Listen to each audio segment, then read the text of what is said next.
Exercise 7.2 में हम देखते हैं पहला क्वेश्चन हमारा है उस बिंदु के निर्देशांक ज्ञात कीजिए जो बिंदुओं -1 से 1 और 4 -3 को मिलाने वाले रेखाखंड को 2 और 3 अनुपात में विभाजित करता है। और हम लोग इस क्वेश्चन को आगे बढ़ने से पहले एक फिगर सा ड्रॉ कर देते हैं और वो ज़्यादा क्लियर हो जाएगा। ये हमारा ए और ये बिंदु हमारा बी, ये हमारा ए और बी। अब क्या करें, ए बिंदु का कोऑर्डिनेट -1 और 7 है,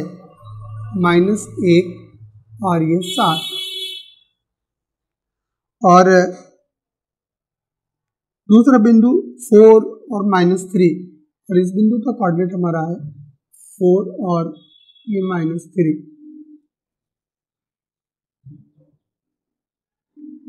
और कह रहे कि इसको 2 और 3 के अनुपात में विभाजित कर रहा है,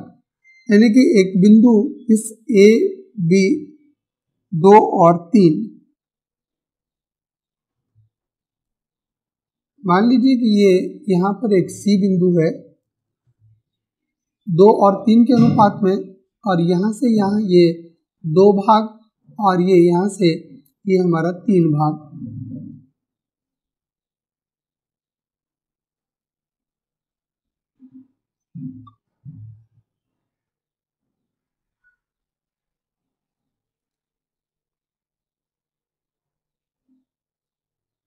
क्वेश्चन क्लियर है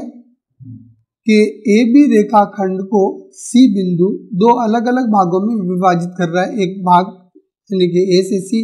2 भाग और सी से बी ये 3 भाग, और कह रहा है कि सी बिंदु का आप कोऑर्डिनेट निर्देशांक ज्ञात करें। अब आते हैं हम लोग यहाँ पे देख रहे हैं कि 2 अलग अलग अनुपात में है, तो जो फार्मूला विभाजन सूत्र का यूज होगा वो सी लिख देते हैं हम लोग, सी बिंदु के निर्देशांक।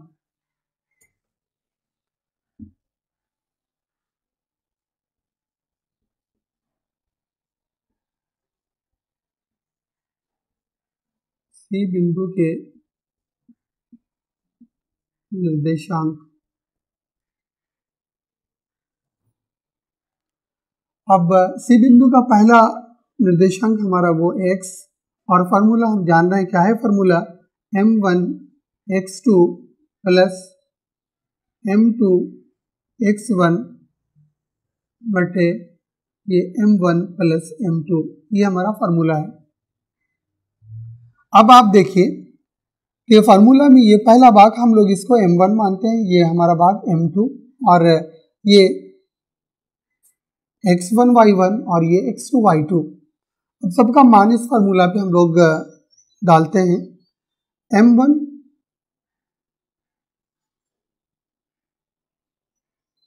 और x2 2 × 4 और फिर प्लस m2 ये 3 और x1 ये फिर आपका -1 और बटे m1 प्लस m2 यानी कि 2 और ये प्लस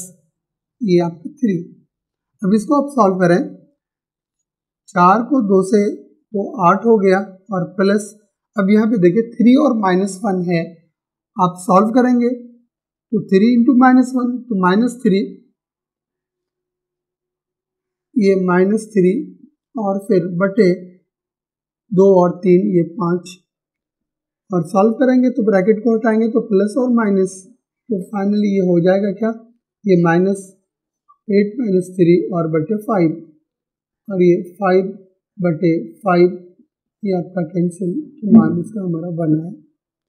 तो क्या देखें, सी बिंदु का x कोऑर्डिनेट का मान हमारा 1 आया, और उसी तरह से हम सी बिंदु का y कोऑर्डिनेट ज्ञात करें तो फार्मूला हमारा ये m1 y2 plus m2 y1 और बटे m1 प्लस ये m2, ये हमारा फार्मूला। और फिर यहाँ पे सबका मान रख रहे हैं,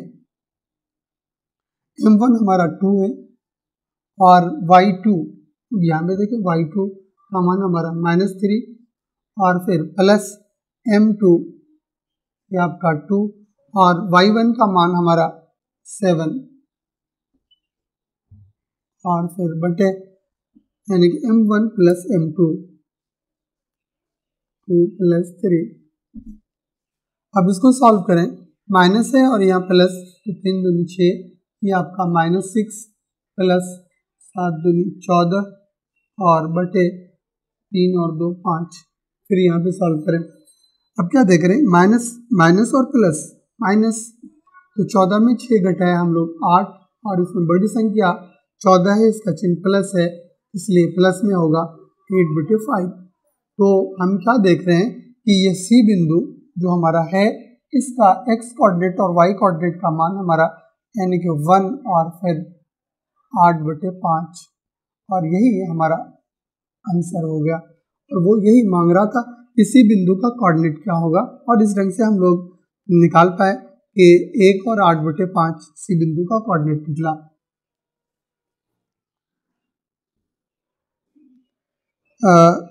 एक अगला क्वेश्चन पे हम लोग बात करते हैं और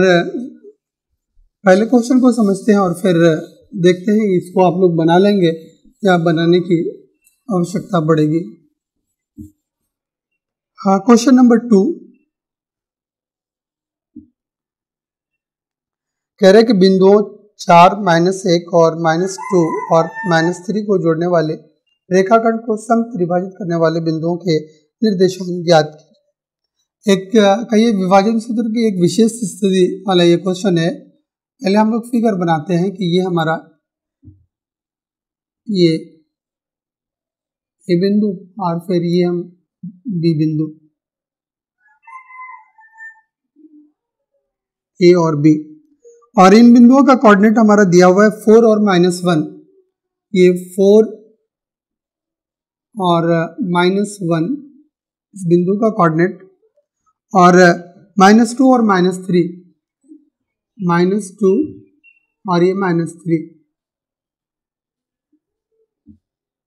और दोनों बिंदुओं को मिला है रेखा। और ये कह रहा है कि जोड़ने वाले रेखाखंड को समत्रिभाजित करने वाले बिंदुओं के निर्देशांक ज्ञात कीजिए। समत्रिभाजित, देखिए एक टर्म हम लोग देखे समद्विभाजित, और द्वि का मतलब हो गया कि कोई भी रेखाखंड को 2 बराबर भागों में, तो नेचुरली है कि इस रेखाखंड के बीच में केवल एक बिंदु आएगा और जिसके कारण वो 2 भागों में बटेगा। समत्रिभाजित, सम का मतलब होता है बराबर और त्रि का मतलब 3 और भाजित बांटना। इसका मतलब हो गया कि ये रेखाखंड जो हमारा है ये 3 बराबर भागों में बांटने वाली, तब रेखा कितनी हो जाएगी, तब 2 रेखा होगी। तो हम लोग उसको इस ढंग से दिखाते हैं, एक बिंदु यहाँ पे और एक बिंदु हम लोग यहाँ पे दिखा रहे हैं इसको। इसका मतलब क्या है, क्वेश्चन कह रहे हैं कि समत्रिभाजित, इसका मतलब है कि ये वाला भाग जो होगा ये सब आपस में बराबर होगा, और जब बराबर हुआ तो हम लोग इसको मान लेते हैं यूनिट, यानी कि एक भाग, और तीनों का तीनों भाग हमारा तब क्या हो जाएगा, ये एक भाग है ना, एक भाग ये और एक भाग ये और एक भाग ये, यानी कि ये तीनों बराबर भागों में बट रहा है। और बांटने वाला ये 2 बिंदु, और नाम हम लोग इसको दे देते हैं सी, और इसको हम लोग नाम दे देते हैं डी। तो 2 बिंदु है, तो दोनों बिंदुओं का निर्देशांक ज्ञात करने के लिए कह रहा है, करने वाले बिंदुओं के निर्देशांक ज्ञात कीजिए। अब आते हैं हम लोग, क्वेश्चन क्लियर है ना, ये रेखाखंड है और दोनों के बिंदुओं का कोऑर्डिनेट हमको मालूम है, और वो कह रहे हैं कि इस रेखाखंड को त्रिभाजित, और यहाँ पे 4 भागों में भी बांटने वाला क्वेश्चन हो सकता है, और उसी कॉन्सेप्ट पर हम लोग आगे बढ़ेंगे। अब यहाँ पे चूंकि सेक्शन फार्मूला हमारा क्या है कि अगर हम सी बिंदु का कोऑर्डिनेट अगर याद करें तो हम देखेंगे कि सी बिंदु, अब हम कंसीडर करेंगे कि रेखाखंड हमारा ए बी है, और ये सी बिंदु अगर इसको काट रहा है तो एक ए से सी वो भाग हमको दिख रहा है, कितना भाग है, और ये एक भाग है, और फिर सी से बी वो भाग अगर हम देखें तो एक भाग ये था और एक भाग ये है। इसका मतलब है इस भाग, टोटल भाग को अगर हम माने तो ये भाग हमारा क्या हो जाएगा, ये हमारा 2 भाग हो जाएगा। क्लियर है। तो अब हम यहाँ पे यूज करेंगे जो सी बिंदु का कोऑर्डिनेट, अब हमको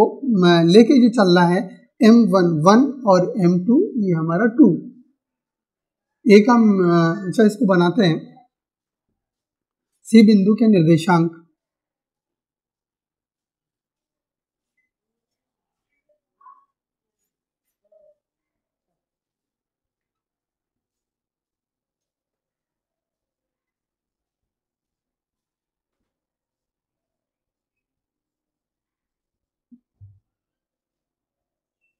अगर इस बिंदु का एक्स कोऑर्डिनेट अगर आप समझ गए तो वाई कोऑर्डिनेट भी आराम से आप निकाल लें। तो हम एक्स कोऑर्डिनेट को निकालना चाहते हैं तो यहाँ पर भी हमारा यूज होगा विभाजन सूत्र वाला फार्मूला, और वो फार्मूला क्या है, m1 x2 और प्लस m2 x1 और फिर बटे ये m1 प्लस m2। अब आइए कि m1 ये हमारा 1 और फिर इंटू x2 और x2 -2 और फिर प्लस m2, ये वाला भाग यहाँ से यहाँ तक ये 2 और फिर x1 हमारा यहाँ पे 4 है और फिर बटे m1 प्लस m2 यानी कि ये 1 और ये प्लस 2। अब इसको हम लोग सॉल्व करते हैं। -2 और 1 मल्टीप्लाई करेंगे, -2 और फिर 4 दूनी 8 और बटे और 2 1 3। अब माइनस और प्लस, माइनस और 8 में 2 को अगर हम घटाएं ये हमारा 6 निकला और चिन्ह प्लस का होगा क्योंकि बड़ी संख्या 8 है और इसका चिन्ह प्लस में है 3 और ये कट जाएगा तो हमारा क्या निकला, ये 2। और उसी तरह से आप क्या करेंगे, इस बिंदु का y कोऑर्डिनेट को ज्ञात करेंगे तो सिर्फ अंतर क्या हो जाएगा, m1 y2 plus m2 y1 और बटे m1 प्लस m2, और फिर सबका मान आप डाल के देखें तो x का भी कोऑर्डिनेट y का भी यानी इस बिंदु का y कोऑर्डिनेट का भी मान निकल जाएगा। अब हम लोग d बिंदु का निर्देशांक ज्ञात करते हैं और यहाँ पे चाहते हैं हम x नहीं निकाल करके y कोऑर्डिनेट का मान निकालते हैं d बिंदु का।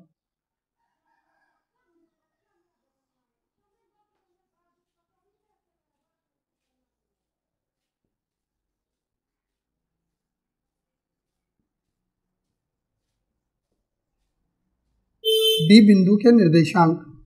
पहले इसको हम लोग समझते हैं। अब अगर हम डी बिंदु को अगर हम देखें तो रेखाखंड हमारा क्या है, ए बी। अब यहाँ क्या देखेंगे कि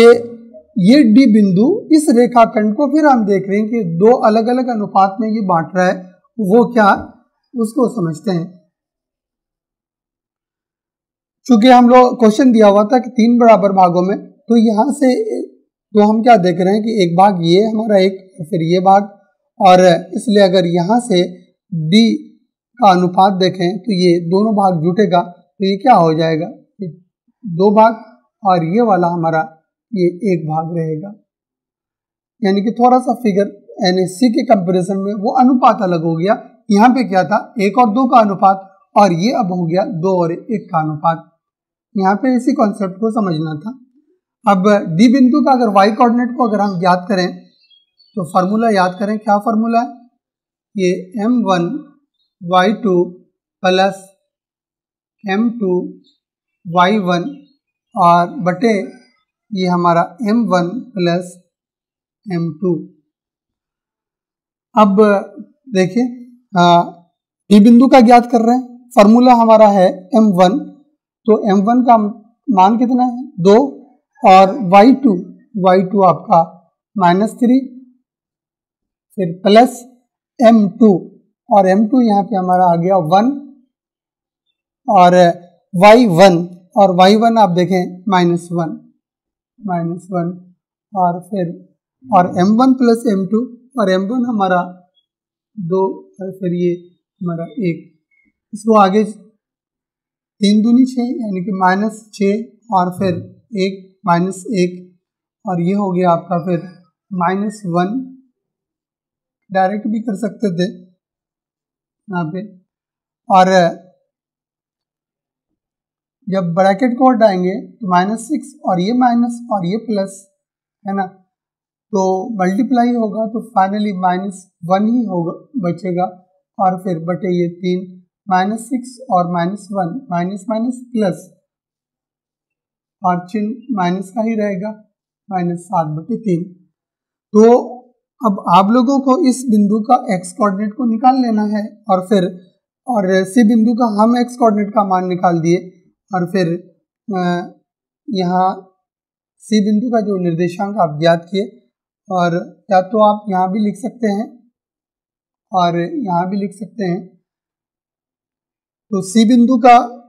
एक निर्देशांक हम लोग निकालने में कामयाब हुए थे, वो क्या है 2, और फिर जो y कोऑर्डिनेट का मान निकलेगा वो लिख दीजिएगा,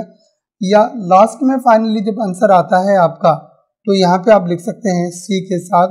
सी बिंदु की जगह पे जो x कोऑर्डिनेट और y कोऑर्डिनेट का मान आएगा वो आप लिख दें, और उसी तरह से डी बिंदु का जो कोऑर्डिनेट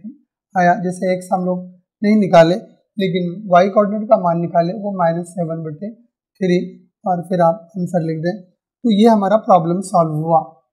तो ध्यान देने की बात यही थी कि अनुपात बदल जा रहा है, और इस चीज़ को अगर आप ध्यान रखें तो ये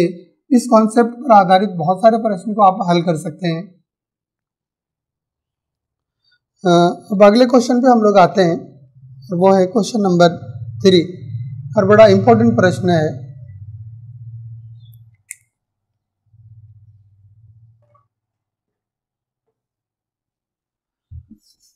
क्वेश्चन नंबर 3,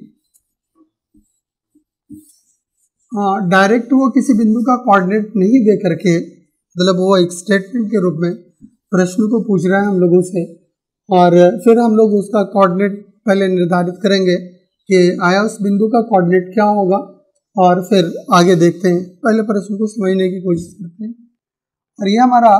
क्वेश्चन नंबर 3,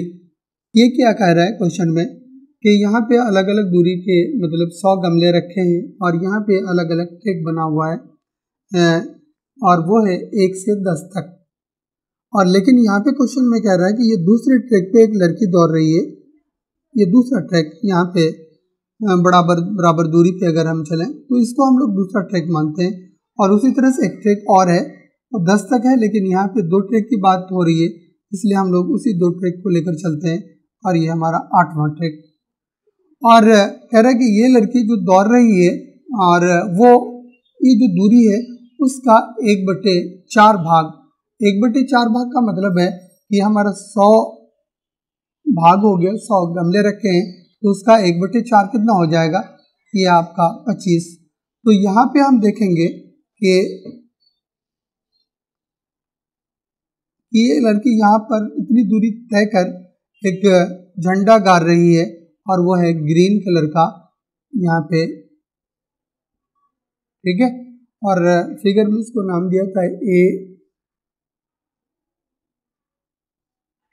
और ये हमारा बी,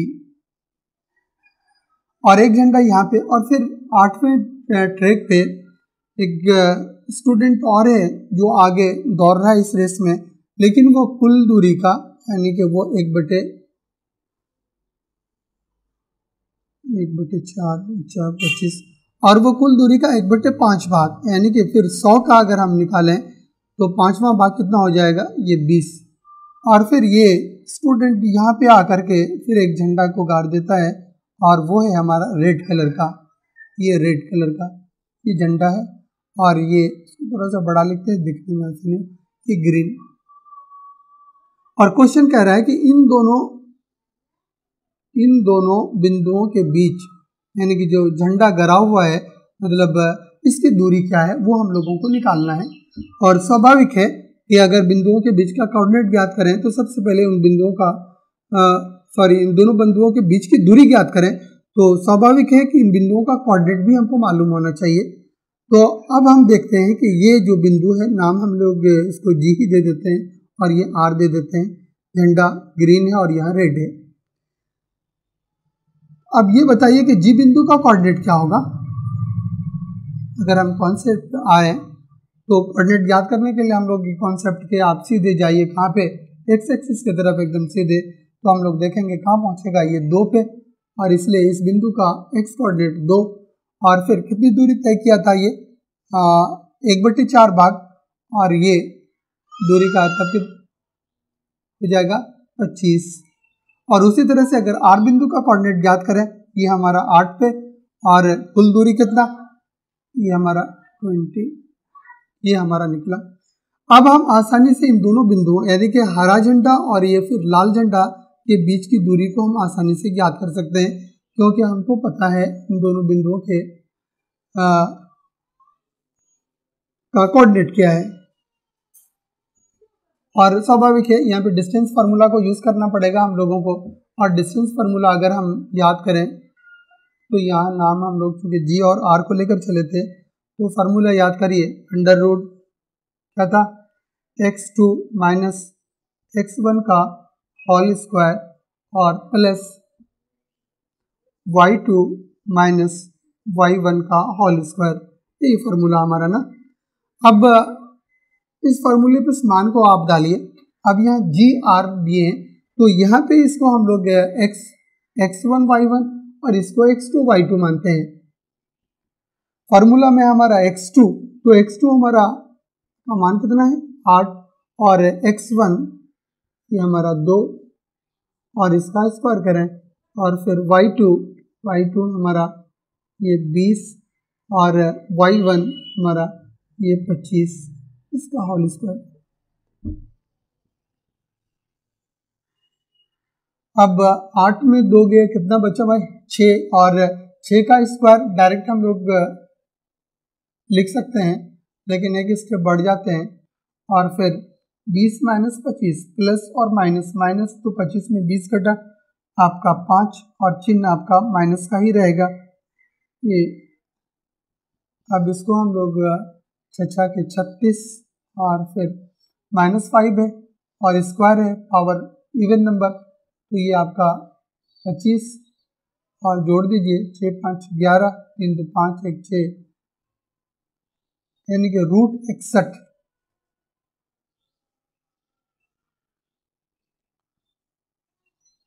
यानी कि G और R के बीच की दूरी हमारा निकला कितना, रूट 61। और हमको लग रहा है कि इस क्वेश्चन में और भी कुछ वो पूछ रहा है। कह रहे कि यदि रश्मि को एक नीला झंडा इन दोनों झंडों को मिलाने वाली रेखाखंड पर ठीक आधी दूरी पर गारना हो, अच्छा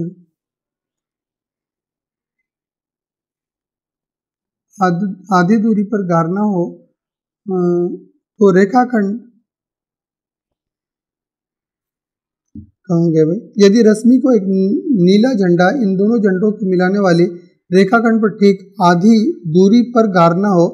तो उसे अपना झंडा कहाँ गारना चाहिए, ये हम लोगों से वो पूछ रहा है, आधी दूरी। अब हम लोग इस क्वेश्चन के इस पार्ट पे आते हैं।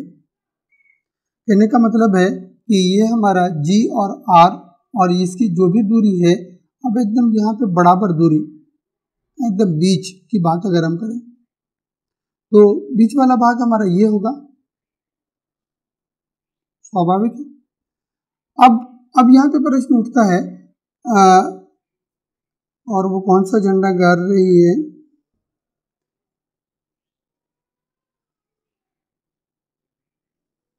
तो झंडा वहां गाड़ना चाह रही है और नीला झंडा है ना, यहाँ पे मतलब ब्लू नाम दे देते हैं। ये एक झंडा यहाँ पे ये लड़की गाड़ रही है, तो नेचुरली है कि इस बी बिंदु का भी कोई ना कोई कोऑर्डिनेट आएगा। और फिर देखिए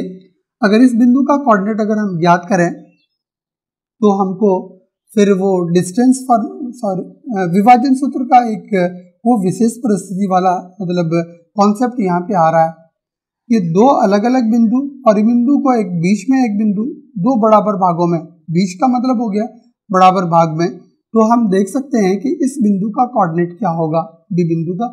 तो स्वाभाविक है कि इसका एक्स कोऑर्डिनेट का अगर हम मान ज्ञात करें तो फॉर्मूला क्या था, x1 प्लस x2 बाई 2, क्योंकि ये दोनों बराबर भाग में अगर हम एक्स कोऑर्डिनेट की बात करें तो मान हमारा x1 का मान 2 है और फिर x2 का मान 8 है और फिर बटे 2 हो जाएगा,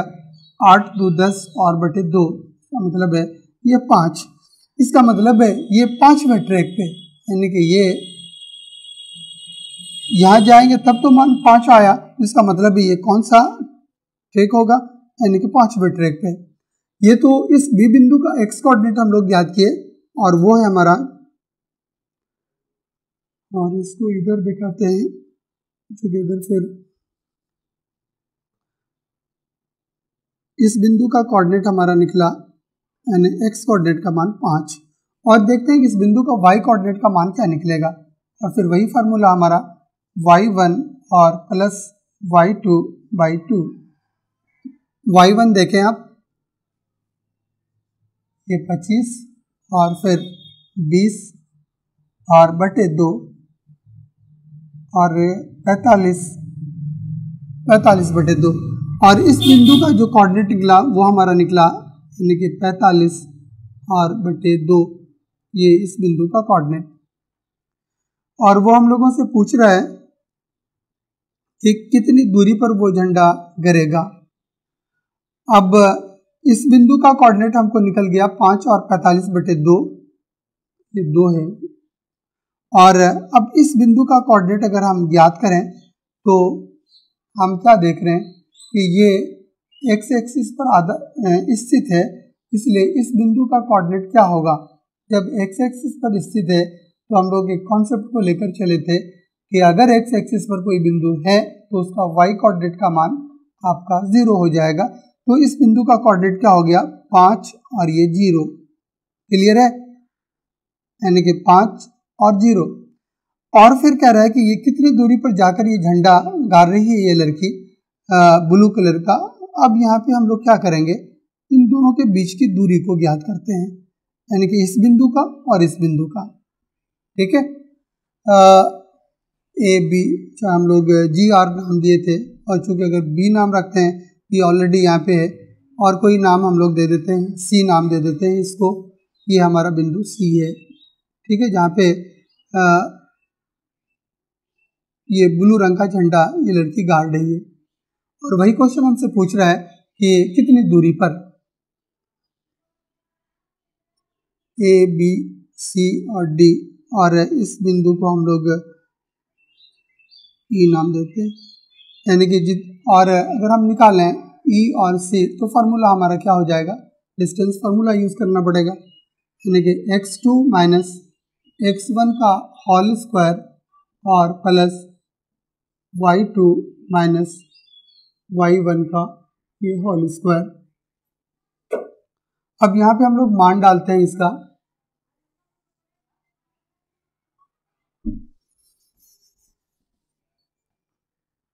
कौन सी दूरी निकाल रहे हैं, ई और सी की दूरी निकाल रहे हैं, और ई और सी, और तो पहले ई, तो हमारा x2 हमारा हो गया क्या, ये 5 और माइनस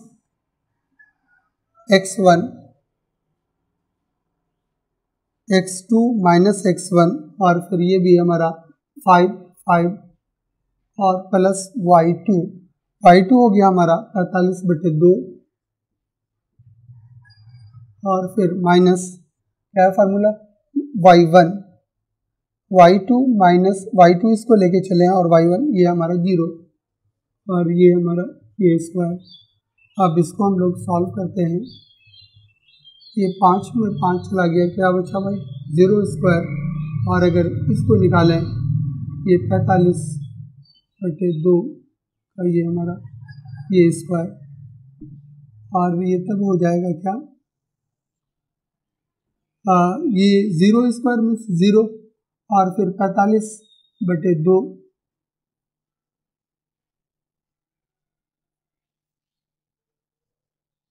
अच्छा स्क्वायर करेंगे तो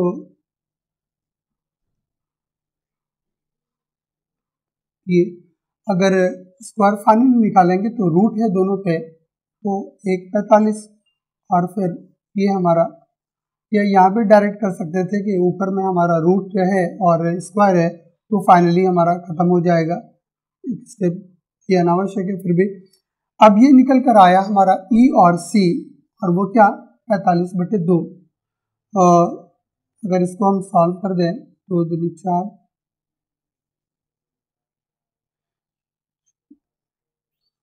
या इसको 45/2 ही के रूप में आप रहने दीजिए, ये भी आपका ई और सी। और एक मिनट रुको, कहीं कंफ्यूजन हो गया, वो एकदम सही था, ये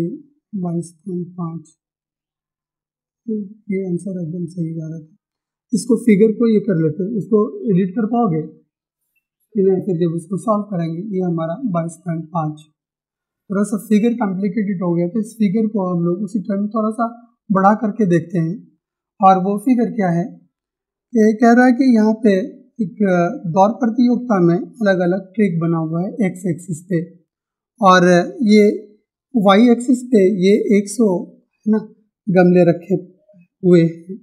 और यहाँ पे 2 स्टूडेंट अलग अलग ट्रैक पे दौड़ रही है। एक स्टूडेंट है वो दूसरे ट्रैक पे, और एक स्टूडेंट है हमारा 8वां ट्रैक पे। ठीक है, ये क्वेश्चन कह रहा है 8वां ट्रैक पे, और ये जो दूसरे ट्रैक पे जो स्टूडेंट है वो कह रहा है कि कुल दूरी का वो 1/4 भाग, हाँ 1/4 भाग, तो कुल दूरी का 1/4 भाग की अगर हम बात करें, पहले हम देख चुके हैं, और वो हमारा इस बिंदु पे जहाँ पे ये लड़की पहुँच के झंडा गाड़ रही है, और हम लोग इसको नाम दिए थे जी बिंदु, यहाँ पे ग्रीन कलर का झंडा है, और इस बिंदु का तब कोऑर्डिनेट क्या हो जाएगा, ये हमारा 2 और फिर 1/4, यानी कि ये हमारा 25, 2 और 25 इस बिंदु का कोऑर्डिनेट। और उसी तरह से 8वें ट्रैक पे जो स्टूडेंट है, जो कुल दूरी का जो भाग वो दौड़ पाया है वो 1/5 भाग, तो इस बिंदु का एक्स कोऑर्डिनेट का मान हमारा यानी कि 8, और फिर वाई कोऑर्डिनेट का मान हमारा ये 20, ये हमारा निकला। अब क्या कहा जा रहा था कि ये हम लोग निकाल लिए दोनों के बीच की दूरी, ठीक है, और यहाँ पे एक लड़की एकदम बीचों बीच एक और झंडा गाड़ रही है, और ये बिंदु हमारा ये, और यहाँ पर नाम हम लोग इसको आर दिए थे, ये जी और ये आर, ठीक है, और हम लोग जी और आर के बीच की दूरी हम लोग निकाल लिए, और वो हमारा निकला था √61, ठीक है। और फिर कह रहा है कि यहाँ पे ये जो झंडा गाड़ा जा रहा है वो उसकी दूरी क्या है, उसकी दूरी, और वो हम लोग देखे थे कि एकदम बराबर दूरी पे 2 बराबर एकदम बीच में वो झंडा गाड़ रही है, इसलिए यहाँ से यहाँ की दूरी हम लोग इसको नाम दिए थे, ये हमारा फिगर ये ए था, ये हमारा डी, और ये बी, और हम लोग इसको ई और सी, इसको ई लिए थे, और इस बिंदु को नाम हम लोग सी लिए थे, ठीक है। और हम लोगों को निकालना था यही ए और सी, यानी कि कितना दूरी पे जाके ये लड़की यहाँ पे बीच में झंडा गाड़ रही है, तो ये हमारा कैलकुलेशन था। ई सी बराबर फॉर्मूला पे डाल दिए, क्योंकि सी बिंदु का कोऑर्डिनेट हम लोग ऑलरेडी निकाले कि एकदम इसके बीचों बीच है, तो ये हमारा क्या हो गया था 5 और ये 45/2, ठीक है। और ये बिंदु चूंकि हमारा एक्स एक्सिस पर है, और इसलिए इस बिंदु का कोऑर्डिनेट हमारा क्या था, यानी कि 5 और ये 0, और इन्हीं सब मान को लेकर हम लोग इन यानी कितनी दूरी पे झंडा गिरा है वो मान हमारा यहाँ पे इसी बराबर 22.5। यहाँ पे लगता है कि आपको फिगर क्लियर हो गया बनिस्बत पहले वाले फिगर से, ठीक है। ये थोड़ा सा कॉम्प्लिकेटेड क्वेश्चन था, फिर भी हम लोग इसको समझने में कामयाब हुए। अब अगले क्वेश्चन पे हम लोग आते हैं, वो हमारा क्वेश्चन नंबर 4 है। क्वेश्चन नंबर 4 कह रहा है कि बिंदुओं -3, 10 और 6, -8 को जोड़ने वाले रेखाखंड को बिंदु -1 और 6 किस अनुपात में विभाजित करता है। देखिए विभाजन सूत्र का थोड़ा सा ये मांगा यहाँ पे अब हम लोग क्या देख रहे थे कि दो अलग अलग बिंदु है और इन बिंदु को अगर कोई तीसरा बिंदु काट रहा है तो उस बिंदु का कोऑर्डिनेट अब तक हम लोग निकाल रहे थे और अनुपात दिया हुआ रहता था, लेकिन यहाँ पे थोड़ा सा उल्टा मामला है और हम लोग नाम दे देते हैं इसको ए और फिर इस बिंदु को नाम देते हैं ये हमारा बी, ठीक है। और ए बिंदु का कोऑर्डिनेट -3 और 10 है, -3 और ये 10, और ये बी बिंदु का कोऑर्डिनेट है 6 और -8, 6 और -8, और कह रहे हैं कि एक कोई बिंदु मान लेते हैं कि ये बिंदु हमारा यहाँ पे है और इस बिंदु का नाम हम लोग सी देते हैं और इस सी बिंदु का कोऑर्डिनेट क्वेश्चन में दे रखा है और वो है -1 और 6, -1 और ये 6, और हम लोगों से पूछ रहा है कि ये सी बिंदु अब इस रेखाखंड को किस अनुपात में बांट रहा है वो निकालिए। तो ये यहाँ से यहाँ तक हम लोग मानकर चलते थे ये अनुपात हमारा m1 और ये अनुपात हमारा m2। यहाँ पे क्या देख रहे हैं हम लोग, ये विभाजन सूत्र में m1 और m2 दिया हुआ रहता था, उसके बाद हम लोग उस बिंदु का कोऑर्डिनेट ज्ञात करते हैं। यहाँ थोड़ा सा मामला अलग है कि सी बिंदु का कोऑर्डिनेट दे रखा है और m1 और m2 यानी कि वो किस अनुपात में वो रेखा को वो बिंदु काट रहा है वो ज्ञात करना है। अब आते हैं हम लोग कि यहाँ पर भी हम लोग उसी फार्मूला को यूज करेंगे सी बिंदु के कोऑर्डिनेट के लिए, और वो फार्मूला जान रहे हैं हम लोग कि x बराबर क्या है फार्मूला, m1 x2 और फिर प्लस m2 x1 और बटे ये m1 और प्लस ये m2 है ना फार्मूला। अब चूंकि सी बिंदु का कोऑर्डिनेट हमको मालूम है तो हम लोग यहाँ पे x के बदले में उस मान को रख देंगे ये -1, ठीक है। और ये m1 क्योंकि हमको नहीं मालूम है तो लेकर चलते हैं, और x2 ये और ये बिंदु ये हमारा x1 y1 और ये x2 y2, तो आपको क्या लेना है m1 x2 और x2 है आपका 6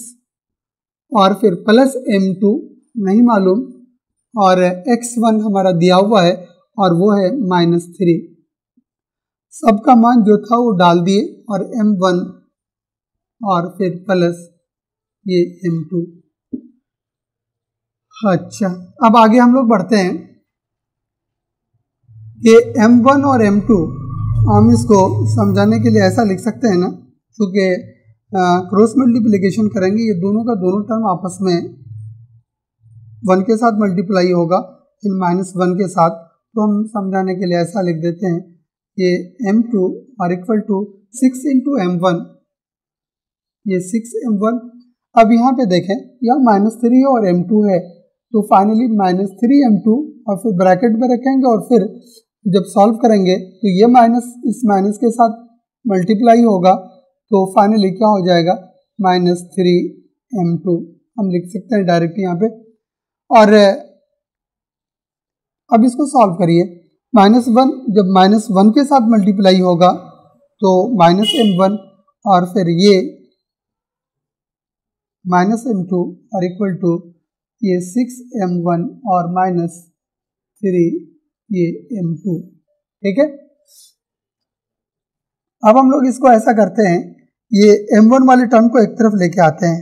ये हमारा -m1 और इस टर्म को माइनस के साथ इधर आ जाएगा ये और फिर इक्वल टू ये आपका पहले से मौजूद है 3m2 और m2 को उधर लेके जाएंगे ये प्लस में हो जाएगा ये m2। अब सॉल्व करें माइनस माइनस प्लस तो m1 और 6m1 तो हो जाएगा आपका कितना ये 7m1 क्योंकि माइनस और फिर बराबर माइनस और प्लस माइनस तो 3 में यानी कि m2 का मतलब क्या हो गया यहाँ पे वो 1m2 के बराबर हो गया, इसीलिए यहाँ पे हो गया ये माइनस और प्लस माइनस तो 3m2 में एक m2 को घटाएंगे तो कितना बचेगा, ये 2m2 और चिन्ह नेचुरल है कि माइनस ही होगा। अब हम क्या देख रहे हैं कि इक्वेशन में दोनों तरफ हमारा माइनस है, इसलिए इसको हम लोग कैंसिल करते हैं। तो हमारा निकल कर आया 7m1 और इक्वल टू 2m2। अच्छा अब देखें, इसको ऐसा लिखा जा सकता है ना,